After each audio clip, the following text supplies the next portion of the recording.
अस्सलाम वालेकुम बच्चों, कैसे हो आप लोग? मज़े में हो ना?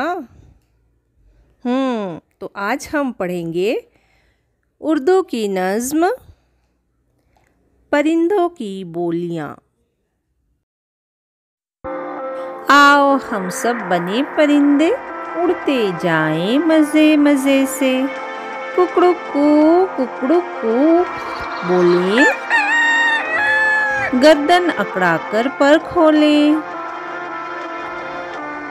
कूक लगाए कू कू कू कू, पपीहे जैसा पीहू पीहू।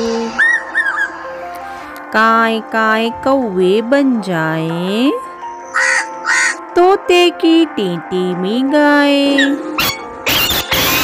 चिड़िया की हो चू चू चू चू, और कबूतर की गुटरगू। डाल डाल पर झूला झूले, आसमान को जाकर छूले।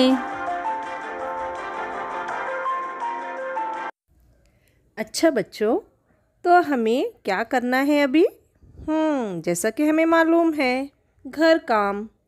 तो ये रहा आज का घर काम कि तुम्हें इस नज़्म को बार बार मेरे साथ दोहराना है और ज़बानी याद करना है। अपनी आवाज़ की रिकॉर्डिंग मुझको व्हाट्सएप पर सेंड करना है।